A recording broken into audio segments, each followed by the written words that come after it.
They won't tell you this. Not the headlines. Not the viral clips. Not the shouting matches on social media. But tonight, you're going to hear it. And by the end of this message, you'll understand why Charlie Kirk's death has become one of the most disturbing turning points in America's political life.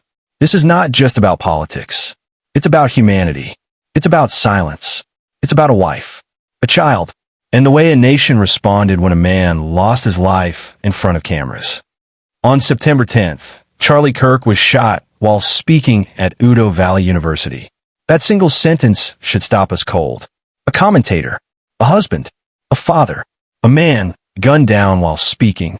In most nations, that would be enough to unite people. Enough to silence divisions for at least a moment. Enough for grief to wash over everyone, regardless of politics. But in America, what happened next was different. It was shocking. Instead of mourning, in certain corners of the internet, there was celebration. People laughed. They posted memes. They mocked a man's death. Pause here. Let me ask you something directly. Have you ever seen that before? Be honest.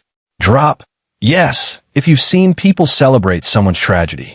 Drop no if you believe grief should never be mocked.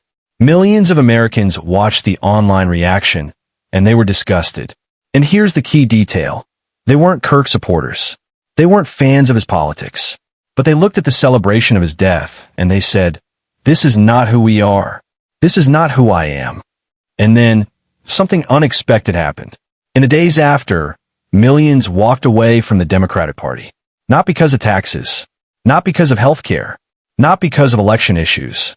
But because they saw something far more primal. Something that sickened them. This wasn't about policy. This wasn't about politics. This was about dignity. Let me ask you directly. Do you think America's political division has gone too far? Comment right now. Yes or no? Because at the core of this story is not Charlie Kirk, the political figure. It's Charlie Kirk, the man. It's his wife who now grieves. It's his child who now grows up without a father. While some cheered, she cried. While some laughed, a child was left asking questions that will never have answers. That's not Republican or Democrat. That's not left or right. That's human. But here's the warning. When we allow politics to consume our humanity, we lose something far greater than elections. We lose ourselves. Have you ever stayed quiet at a family dinner just to avoid an argument about politics? Have you ever seen your own friendship strained because of red and blue, left and right? Drop one word in the comments right now. Family. This is the point. Division doesn't stop at rallies or debates. It doesn't stay on Twitter or Facebook. It seeps into our homes. It poisons friendships. It eats away at families. And now it's gone even further. It has turned death itself into entertainment. So we must ask, who benefits when we celebrate tragedy? Do you think it's the ordinary people? Or do you think it's the powerful? Jasmine Crockett asked that exact question. She said, "Is justice measured by the sound of a crowd cheering over a coffin, or is justice measured by whether we protect the families left behind?" And Barack Obama, too, warned, "A nation cannot survive if it treats death as entertainment." You don't have to agree with Charlie Kirk's politics. But surely, we can agree that a wife's tears and a child's loss are never reasons to laugh. Jordan blinked, surprised. Rarely did anyone interrupt his narrative so directly, let alone a freshman congresswoman. Crockett flipped open her binder, her fingers landing precisely on a page. You cited Section 242 of Title 18 as evidence of overreach by the Justice Department. But what you fail to mention is that the Supreme Court has repeatedly limited its application to cases involving willful violations of constitutional rights. Your interpretation is not only misleading, it's legally incorrect. Murmurs spread through the gallery. Reporters glanced at each other. Jordan leaned forward. "Congresswoman, But Crockett didn't raise her voice. She didn't rush. She simply turned another page. And when you quoted United States versus Lopez just now, you implied it restricted federal oversight in cases of political bias. In reality, that case dealt with the Commerce Clause and struck down a gun-free school zones law. It had nothing to do with political investigations. Once again, your citation is out of context. Gasps rippled through the room. Jordan's weapon, his rapid-fire list of cases, was being dismantled calmly, systematically, and on record. Let's pause for a moment and strip away all the labels. Forget Democrat, forget Republican, forget liberal or conservative. Picture this instead: a young child waiting for her father to come home. She doesn't understand the world of politics. She doesn't care about party lines. She only knows one thing: her father said goodbye that morning, but he never came back. Now imagine that same child growing up and one day discovering that people laughed when her father died. Imagine what that would do to her heart. This is where humanity must come before politics. Because if we cannot draw the line at death, then where do we draw it? Let me ask you something personal. If tomorrow someone you loved was taken from you, would you want their death to be turned into a meme? Would you want strangers posting laughing emojis over their name? Drop a heart-red heart in the comments if your answer is no. Because the truth is simple. If we normalize this, no one will be safe from it. Today it's Charlie Kirk. Tomorrow it could be someone you love. But let's go deeper. Why did this happen? Why do people react this way? The answer isn't just anger. It isn't just partisanship. It's something far worse: desensitization. For years, Americans have been conditioned to see the other side, not as neighbors, not as fellow citizens, but as enemies. And when you see someone as an enemy long enough, you stop seeing them as human. Think about it.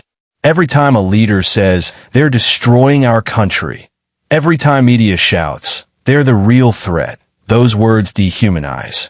And slowly, brick by brick, the wall between us and them grows taller. Until one day, when tragedy strikes, we don't mourn. We cheer. This is how nations collapse. Not with bombs, but with bitterness. Not with invasions, but with indifference. So here's the question. Do you believe America can still heal? Comment heal if you think it's possible. Comment lost if you think it's too late. Because the way we answer that question determines our future. But beyond the viral clips and headlines, the moment carried a deeper significance. It was about more than two politicians clashing. It was about the difference between performance and substance. For years, hearings like this have been reduced to political theater. Loud voices, dramatic gestures, quick sound bites. But Crockett reminded the nation that hearings are supposed to be about the truth and the law. She didn't win because she yelled louder. She won because she came prepared with facts, with receipts, with reality. And in doing so, she showed that precision will always outlast performance. In the days that followed, Crockett's name became a staple in national conversations. She appeared on major news outlets, calmly explaining what had happened. Law professors praised her for restoring integrity to congressional hearings. Young lawyers and law students shared clips of her as inspiration. And Jim Jordan? For the first time in his career, the aura of invincibility cracked. Every time he opened his mouth in future hearings, critics would ask, "But is that accurate? Or is this another misquote?" The balance had shifted. The storm he had commanded for years had finally met someone unshakable. And that morning in the Judiciary Committee chamber, history wasn't just made, it was corrected. Because on that day, the law itself finally spoke louder than the performance. So when history looks back on that hearing, it won't remember it as just another partisan fight. It will remember it as the day a freshman congresswoman from Texas, armed only with a binder of facts and the courage to speak truth, stood up against a veteran political warrior, and won. Now, I want you to look at history. Whenever nations fell into darkness, it didn't start with weapons. It started with words. The Romans mocked their opponents in the arena before killing them. The French Revolution turned guillotines into public theater. The 20th century saw entire groups dehumanized with jokes and slurs before violence followed. Always remember, cruelty begins in laughter, and celebration of death is the final warning sign. So ask yourself, is America listening to that warning, or are we ignoring it? Drop warning in the comments if you believe this is a dangerous sign for our future.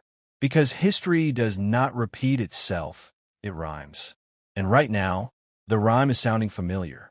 Here's the moment of truth. Charlie Kirk's death is not just about a man. It's about the silence that followed from leaders who should have spoken against cruelty. It's about the media outlets that exploited it for clicks. It's about the people who laughed and the millions who walked away in disgust. But it's also about you, about me, about us. Do we continue feeding into this machine of outrage? Or do we stop, breathe, and remember that behind every headline is a human life? I want you to write this in the comments. I choose humanity.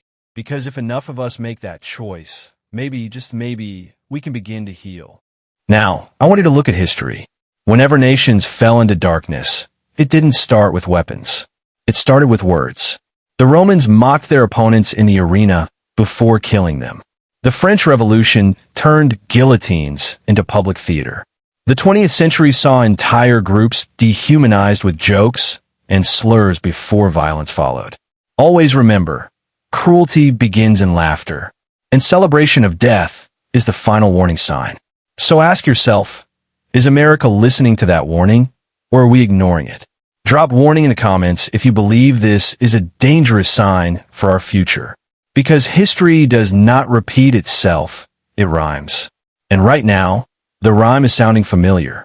Here's the moment of truth. Charlie Kirk's death is not just about man. It's about the silence that followed from leaders who should have spoken against cruelty.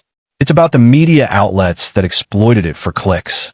It's about the people who laughed and the millions who walked away in disgust.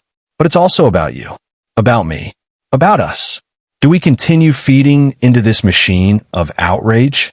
Or do we stop, breathe, and remember that behind every headline is a human life? I want you to write this in the comments. I choose humanity. Because if enough of us make that choice, maybe, just maybe, we can begin to heal. So let me leave you with this. The death of Charlie Kirk will be remembered, not for his speeches, not for his controversies, but for the reaction it exposed. It revealed something chilling about where we are as a nation, but it also revealed something hopeful. Because millions said, no, this is too far. This is not who we are. And that, my friends, is the seed of change. Yes, America is divided. Yes, cruelty has grown. But as long as there are people willing to stand up and say, I choose humanity over politics, then hope is not dead. So if you believe in that hope, if you believe America can heal, then don't just watch this video, be part of it. Hit the like button, share this message, subscribe for more, because together we can shift the culture. Together, we can refuse to laugh at death.